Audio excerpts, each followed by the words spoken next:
Is it possible to learn the one-arm handstand in 3 months? In this video, I'm going to be discussing exactly how my student Toren went from barely understanding how to shift his weight to achieving a 14-second one-arm Bosuball hold, as well as holding the one-arm handstand on P-bars. But before we get into Toren and his journey over the last 3 months, make sure you guys check out the one-arm handstand tutorial. I'll have it linked down in the description below because this is the exact framework we followed to get his one-arm handstand. When Toren first came to me, he had a really hard time shifting his weight. He didn't really understand what he was doing, and so this was very evident in the first set of videos that he sent me. Now, it's important to note that we weren't following a specific program because Toren was only interested in learning the one-arm handstand.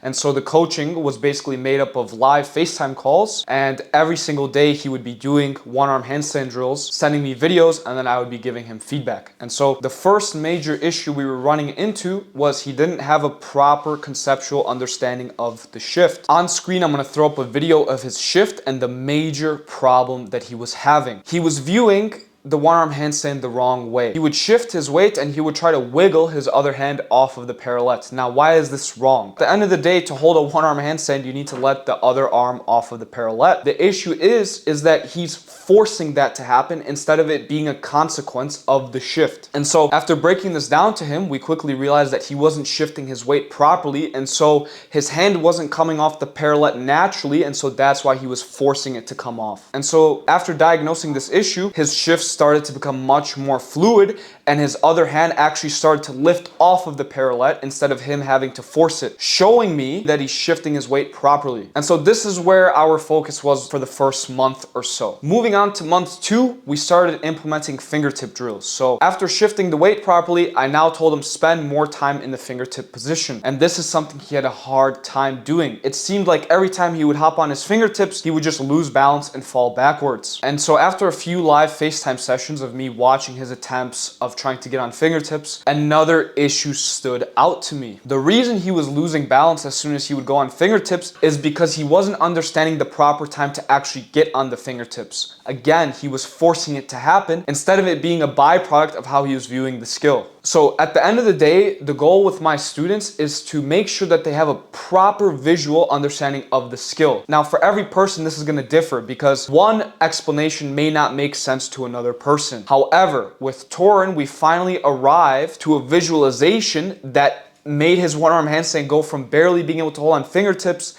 to in the next month already holding it for 14 seconds. And so bear with me, I'm going to get into the actual visualization techniques that I told Toren to implement. So I told Toren, think of this whole one-arm handstand in your head like this. Imagine you have a big square, a big canvas, right? Almost like think of a map. And on this big square, you have a circle, and your goal is to get into this circle. And so when you kick up into a normal handstand, you don't know where you are on this big canvas, but your goal is to find this circle and move there. And so this is representative of the initial shift. We kick up into the handstand, we don't know where we are, we shift our weight, and we start honing in on this imaginary circle. And when you feel it's right and you feel that you found that circle, that's when you go on fingertips, okay? Now what was happening is on this big canvas, he was locating this circle and he would find it, but when he tried to go on fingertips, he would quickly get out of that circle and lose balance, okay?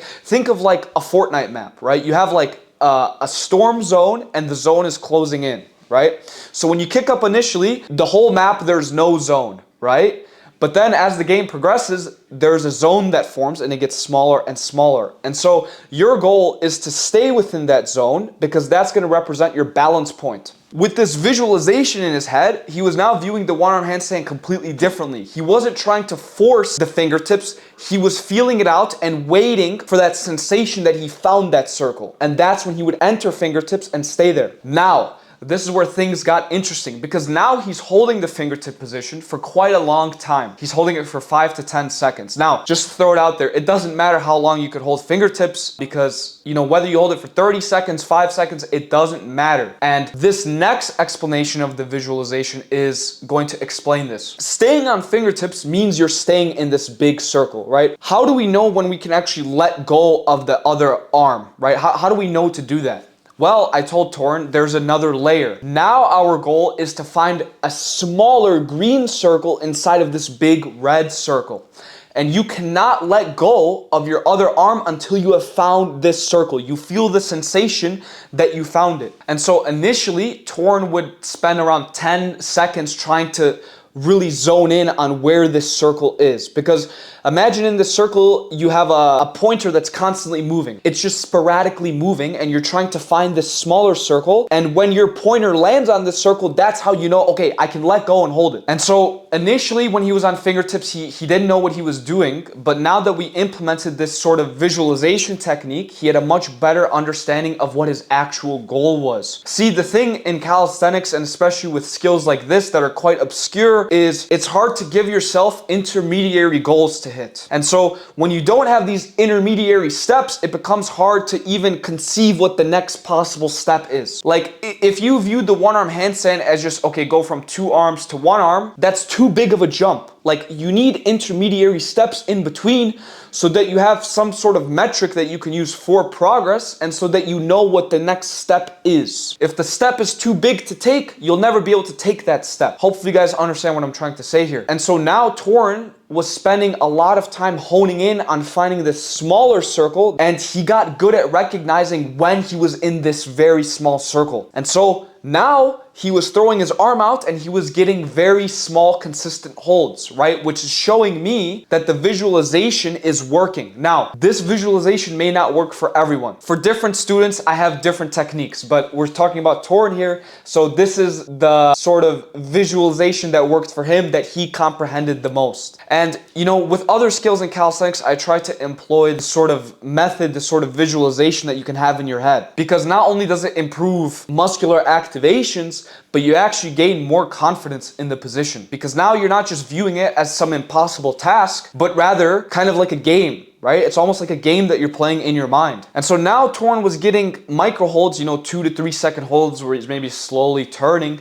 But just like with fingertips, right? It's the same thing, just now he has to be more accurate, right? He needs to stay inside this smaller circle for longer. Whereas with the shift, it was bigger, right? With the fingertips, the circle is bigger. There's more room for error. But now we're honing in because we want to actually hold the skill and balance on one wrist. And so just after a few weeks in month 3, we started seeing very consistent holds, which means that he's staying in this smaller circle for longer. He's starting to understand the minute adjustments the wrist is making. And so at this point, he was starting to get his first parallette holds, and Toren's dream skill was the one-arm bosu. And so we started implementing Bosuball. Just for everyone out there, Bosuball is 10 times easier, and I'll actually prove this to you by using the visualization as the reasoning. So the Bosuball actually is forcing you to be in that circle, right? So instead of us having to find this smaller circle to balance in, right, the Bosuball is actually going to guide us to that small circle so that we can find it and stay there.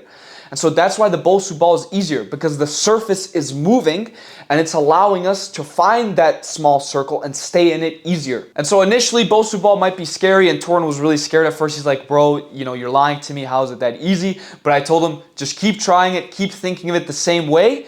Except the only thing is I want you to keep your wrists loose, and I want you to trust your body and what it's doing, because your shoulder mainly is going to do everything it needs to keep yourself balanced. With no Bosuball, we have to rely on really minute wrist corrections, but the Bosuball is going to take care of that for us. And so just after a few sessions, he was already getting 14-second Bosuball holds, and now he's experimenting with different shapes. And so with one-arm handstand, like, it's just a game of frequency, following the drills, with shifting, having the right mental cues in place, the right visualization, and that's ultimately going to allow you to unlock this skill extremely fast. Now, 3 months is quite fast, and of course, you know, I was able to point out the mistakes he was making and offer him really individualized advice. You know, for you guys watching, it's very doable. In fact, you could probably do it quicker. It's going to come down to how well you can spot your own bottlenecks and how well you can actually paint the picture of the one-arm handstand in your own head. Many people spend years struggling with the skill because they don't understand what they're even trying to do. When you have this concrete image in your head that you can almost play a game with, it makes it really easy to unlock this skill. So I hope you guys found some value from this video, and I hope that you guys can kind of see the approach I took with Toren and maybe take something away from this video to implement into your own